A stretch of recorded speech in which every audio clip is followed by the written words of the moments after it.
Ici le philosophe jovialiste André Moreau. Je suis le créateur d'un système de pensée moniste et immanentiste.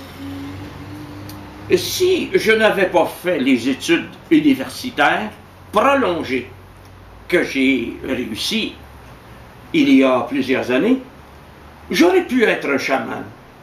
Et pourquoi donc? Tout simplement parce qu'au lieu de me cantonner dans l'étude des concepts, des théories, des systèmes philosophiques, j'ai plutôt cherché à élargir le champ de ma compréhension en m'intéressant, entre autres, à l'érotisme. On sait que c'est une partie importante de mon système de pensée. À la communication, on sait que j'ai fait carrière à la télévision. Et au rêve. Toutes les formes du rêve. Et c'est de cela dont je veux brièvement vous parler. Le rêve, pour moi, fait de nous un voyageur, des voyageurs entre les mondes.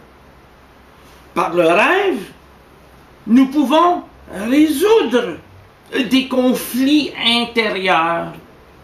Nous pouvons trouver des solutions à des problèmes spéculatifs, sociaux ou politiques.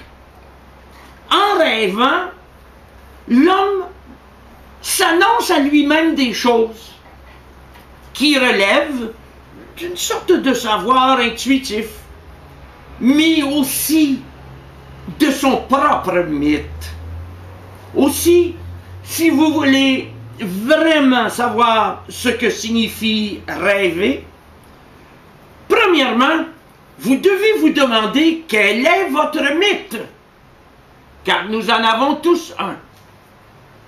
Il constitue le fil directeur secret de notre pensée, de notre vie. Deuxièmement, vous devez vous demander si le rêve ne constitue pas, pour vous guider dans la vie, une part de révélation qui aurait guidé tous les grands hommes à travers l'histoire de l'humanité. Et enfin, vous devez vous demander si vous ne pourriez pas parvenir à dormir consciemment et à rêver consciemment.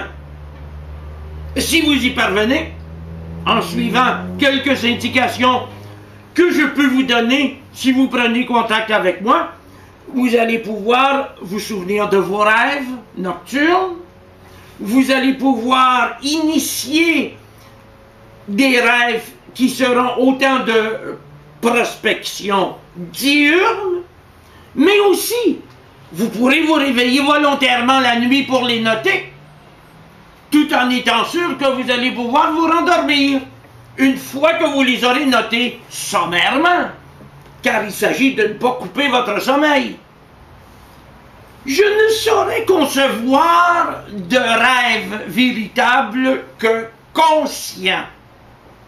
Et c'est à ce titre-là que je vous dis, le rêve est le moteur de la réalité. M'a-t-on compris?